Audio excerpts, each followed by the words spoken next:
Mr. Billy Bragg. Well, Kylie, how are you? I'm good. Good. You're feeling quite at home here, you were saying. I am feeling quite at home here. Yeah, these little bales that we're sitting on, these little hay bales, you don't often see these anymore. Where I live in Dorset, they make a big rolly thing about as big as this tent, the tractors, the combine now. But when I was a kid in Warwickshire, my aunt had a farm in a place called Southam, and we used to stack these kind of bales, walk behind the baler and stack them, and then getting back to the farm when I was in school holidays. That's what we used to do in school holidays. My dad used to drive a tractor. It was brilliant. It's the best summers ever. I loved it.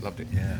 You look like that. What do you think of the layout here, Billy? The whole setup. Nice. Yeah. It's I don't know who lives here, but it's a lovely gaff, isn't it? Yeah, it is. Oh yeah. Have you been into the main house, the hall? No, I haven't been to the main house. I'm sort of had a wander around. Basically, when I get to a festival, I go and buy a coffee, and it allows me to have a wander around and have a look at who's here, see if I can sort of suss out what sort of mood it is, particularly on a Sunday. Because obviously people have been here all weekend. Yeah. Are they soaking wet? Have they had a great time? Yeah. What are they? I did a festival this summer at Hatfield House on the weekend of the World Cup final. It had been like 30 degrees all weekend. The poor audience were like, there was no shade either. The audience were just like, it took me forever to get a bit of engagement bit from. Of energy. So it's a busk. A festival is basically a busk. So you want to get out the front and have a look around and suss out what's going on here and try and pitch your gig to that. People seem very happy today. Actually, I mean, they're very laid back, and it's like this festival's been running for years. It's nice, and it's a bit.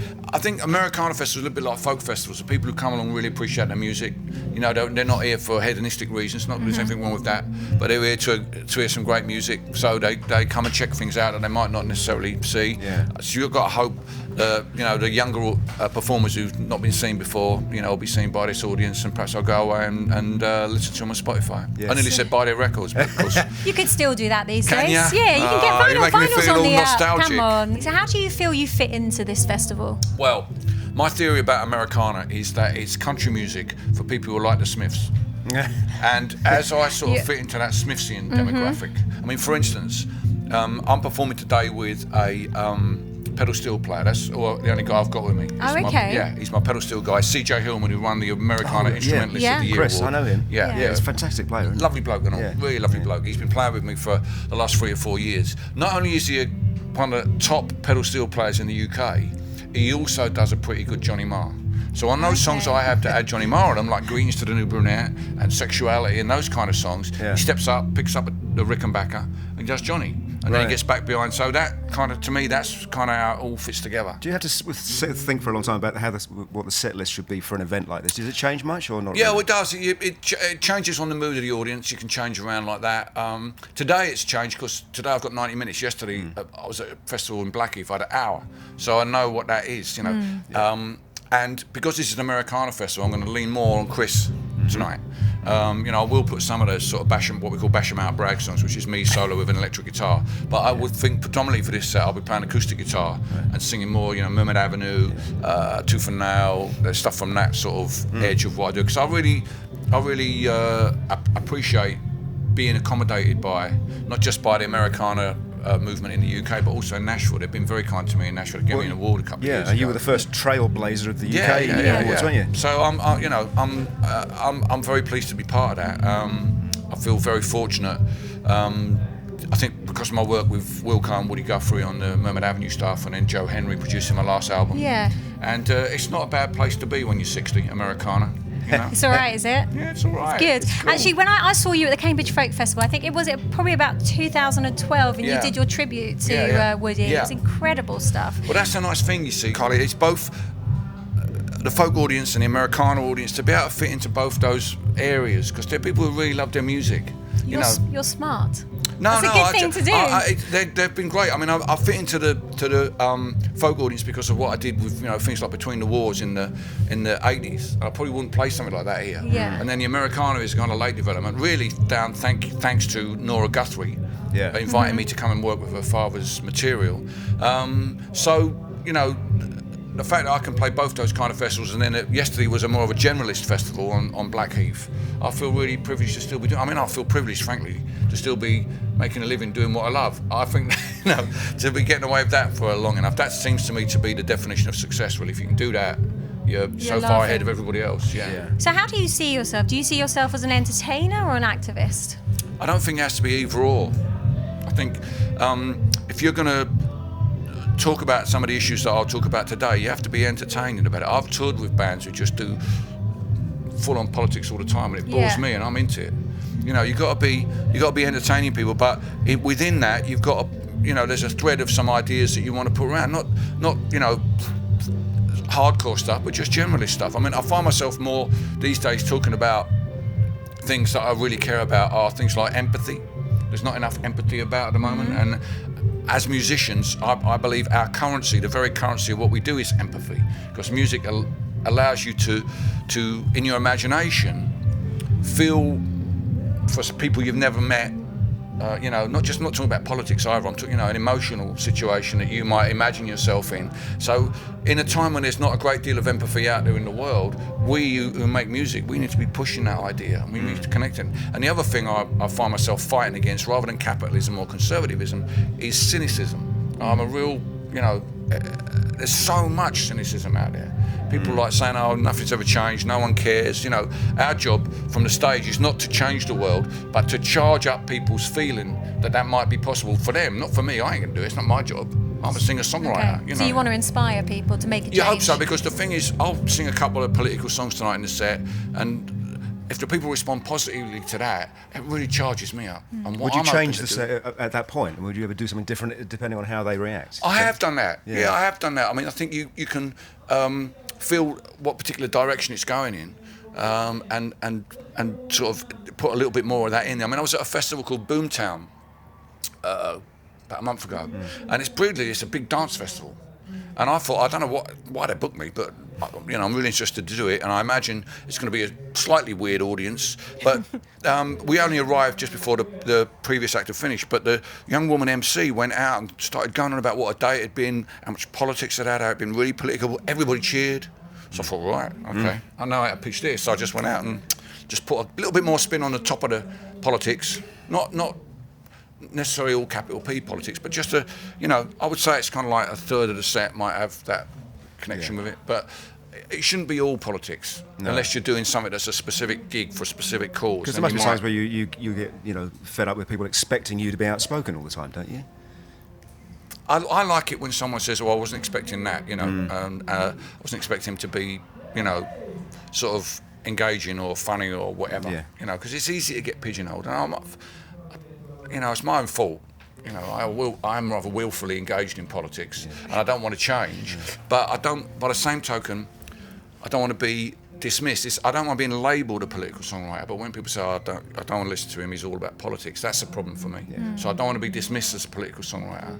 I want to be engaged, and music doesn't have that same role anymore that it used to have in the 20th century, where it was really, we didn't think about it that way, but now I think it was our only social medium that we had, you know, and music kind of dictated everything about how you dressed and who you hung out with, who you didn't hang out with, and the fact that you were the person who was into that particular artist really said something about you in the way that all those things are now on social media. And equally, if you had something to say about the world, and you had a background, you know, an ordinary background, the only medium available to you was to get a guitar, write songs and do gigs. You know, now you can make a film on your iPhone. So it's sort of, you know, the need for music to do that role anymore is not there, but people still want to come together and have a communal experience. We'll see it tonight. That's why this festival's here now, a new festival. There's loads of festivals now. Now I saw it yesterday at Bragg. You know, when I touched on those issues about cynicism and about empathy, people want that communal experience. When you know, you go and see Adele, she's singing your favourite song. 10,000 other people are singing along. Whatever emotions you've invested in that song are kind of like they're accepted by everyone. You know, it's like, I'm part of this. This is bigger than me, but I'm part of this, and this song is my way into that. And I think that you can't really get that many other places. You might, you know, at a sporting event, maybe if your team win or lose, but really, in the terms of having an emotional experience with a load of other people, there's a real premium on that in the way that society is set up at the moment. So that's my theory about why there's loads and loads of festivals and why people want to come together. And my job tonight is to make them feel that. My job tonight is to engage them and take them on that journey and make sure when I come off stage they feel like you do feel now, like I've just told you how I do it, that they feel the same tonight. That's my aim. So how does it work Plus for to you? sell loads of records. But that's the other side stream of it. loads of Exactly. How does it work for you, Billy? Like, there is a lot going on politically at the moment. When you hear or see something that really riles you up, do you go, right, I need to get in the studio, I need to record, or you get a pen and a paper and you write down some lyrics? How does it work for you? How do you vent that? When I first started having feelings about girls, I found it very confusing, and I was desperate to try and make sense of these feelings. How do I make sense of it? I made sense of these things by writing songs about it. Yeah. That was how I made sense of it. And it's exactly the same with politics. I'm trying to make sense the same as everybody else. I'm trying to make sense of what's going on. It seems nonsensical. Donald Trump, how do you explain Donald Trump? How we've got into this weird situation with Brexit, how do you explain that? How do you make sense of it? Where are we going? What does the future hold? So when I'm writing, I wrote a 6-song EP last year that addresses, and I actually said on the sleeve notes, this is the same as I've always done, trying to make sense. So instead of thinking out loud, really? Well, I think it's more like when you look at the night sky, we all see the same stars. It's how you join them up that gives a different perspective to people. That's what I think it is, and I think the job of any artist, whatever you're doing, is to whatever you're making should offer people a different perspective from the one that they're generally getting. I think that seems to me to be the only real justification for trying to make art, whether it's a film or a sculpture or a song or whatever. And so it's more like that, really. And music is a great way to do it because you get a real buzz back. If you're writing a book or making a film, you don't get that immediate fire back from getting up there and performing. So who are the artists out there for you that you think are inspiring people to try and make a change? Well, I think there's lots of artists who are still using music as a way of getting their not just their ideas across, but getting into your timeline and my timeline. The grime artists, they don't get in the mainstream media in the way. I mean, the 20th century youth period were marginalised, and that's why we needed music, because we weren't in the mainstream media. Now youth are not generally marginalised as well. There are aspects of youth who are marginalised. Grime, I think, represents that really well. Their only way of getting into your timeline and my timeline is to make great music. So they're still using music like we did in the 20th century. But then on a larger scale, you've got an artist like Beyonce, who's using the Super Bowl to put across a message about Black Lives Matter. You've got someone like Dua Lipa, with her New Rules, trying to put out positive messages for young women. I mean, it doesn't have to be, it doesn't have to be singing about Jeremy Corbyn to be political. There's other ways of putting ideas out there. It can be pop music, can't it? Chart. It should be pop music. You forget that, don't you? I think you forget that pop music actually. You should. Yeah. It should be. I mean, look what Aretha did with pop music. That's a real good, example of it. And the trouble is, if with Dua Lipa and Beyonce as my competition in political pop, I just haven't got the dancers. What are you two doing late? You couldn't come down and... You're on the wrong track there, Let's mate. do it. I'm up for it. And have you committed any of these sort of recent thoughts to songs yet, Billy? Is stuff in the works that you might... I do have I did a rewrite of The Times They Are Changing that I will be playing tonight that touches on all this kind of nice. stuff. It's called The Times They Are Changing Back. And it's sort of like we'll touch on some of these issues. So I mean, it's happening all the time. Because Dylan is always there for you, isn't he? Really? He's always there for all of us, I think, in one way or another. And I think if you're a singer-songwriter, he always looms large. Him, Woody, behind him, Lead Belly. This is what Americana is. It's American roots music, and Dylan understood that. Lead Belly probably for me. In the Pines was on your last album, wasn't it? Yeah. A number of his songs, Rock Island Line. But Lead Belly, I think, as the kind of, if you like, the sort of the giant of Americana, because even Woody, who I work for Woody Guthrie, he's my man, but he looked at Lead Belly in the way that Dylan looked at Woody. He saw Lead Belly was the nexus through which so much of American folk culture come, not just blues, but all sorts of stuff, I mean, some of the songs that Lead Belly sang, songs like Stewball, were originated as broadside ballads sold on the streets of Georgian London. Lead Belly was drawing stuff from everywhere. To think of him as a blues singer is like thinking of Louis Armstrong as a trumpet player. It just doesn't fit. Yeah. You know what I mean? So Sure. that side of things, I think if you're drawing on those roots, you know, and with Americana, you've got all the singer-songwriters are in there, you know, they're all influencing it. You've got the great country singers as well. But if you go to Nashville, you go to the Americana Awards, and they'll have people on there like, you know, Dr. John or Mavis Staples, or, you know, Booker T, people like that. You know, it's not just the Nashville set, it's not just the cowboy hats. Do you spend any time listening to or paying any attention to mainstream country music? I can't imagine you do you? Well, I'm not sure exactly what constitutes mainstream country daytime music stuff, I anymore. suppose, the daytime radio stuff, Yeah, you know? that sounds to me just Carrie like Underwood or- guitar rock. Not that there's anything wrong with guitar rock.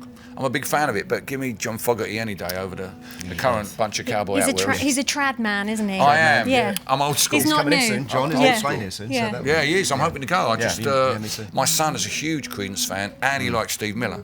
So Yeah, I might. But although he's just rejected guitar rock, my son, he's banned. He stopped playing guitar, and he's got a keyboard player now, and they're making a more keyboardy pop music. So I'm sure he'll come now. What does your son do? What did he do? Yeah, is he's he a in a musician? band. Yeah. What's his band called? I'm not allowed to say Why? because he uses his mum's name, and he doesn't do the politics. Okay. He doesn't really. Much as I'd love to give him a big plug and everything, I respect the distance he wants to put between. I'm not supposed to go and see him play, but I do sneak in sometimes. Do you go undercover then? Yeah, I do. Wear Yeah, a high hat and vis. a- I go and, high vis, so I look like I'm a security man. That's how I saw him at Glastonbury. And also, when he's on stage, he's not wearing his glasses. Now, I know you can't see me at the back of the tent. So. It's Dave Grohl or someone, isn't it? When he was playing at Glastonbury. No, we got him on there. We got him on. So they needed someone to play at 11 o'clock on the John Peel stage when no one was there. So they volunteered. He volunteered his band, so they went and played. Yeah, it was great. I love it. Brilliant. Yeah. Oh, well, lovely chatting to you, Billy. Yeah, you too. Right. Keep up the great work. It's the only thing I've ever been any good at. Yeah, well, you're doing a Riley, good you know. job. And West Ham have to win soon. Yeah. Yeah. The only thing else I was ever good at was stacking bales. Yeah, I know you were saying. Yeah, I was good at- I see what you mean about these little things that hurt your fingers, because I tried to move this earlier and it killed. Yeah, don't do that.